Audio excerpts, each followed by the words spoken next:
Čo sa ti páčilo na tejto víkendovke?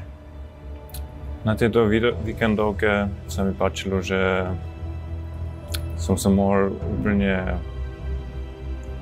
pustiť do toho plnou dôverou a že som mohol spoznať nové strany odo mňa.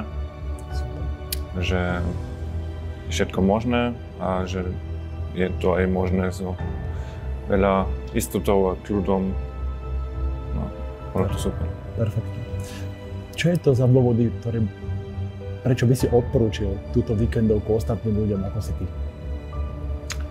Odporúčil by som to druhým, aby aj oni spoznali, že majú všetko, čo potrebujú v sebe a aby to aj zažili, aj nielen o tom sa učili, ale naozaj to cítili a aby si sami sebe dôverovali a spoznali, že aký silní sú. Perfektne, perfektne. A posledná otázka. Nejakú personal message pre mňa, pre Juraja, ktorý teraz pred tebou sedí. Čo by si mi odkázal?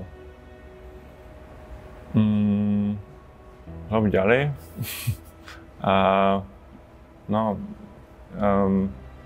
Máš super schopnosti a myslím, že môžeš pomáhať ešte oveľa viacej ľudí s tým. To je cieľ. To je cieľ posúvať samého seba a tým pádom svoje okolie. Ďakujem, že si tu bol. Užívaj život. Díky.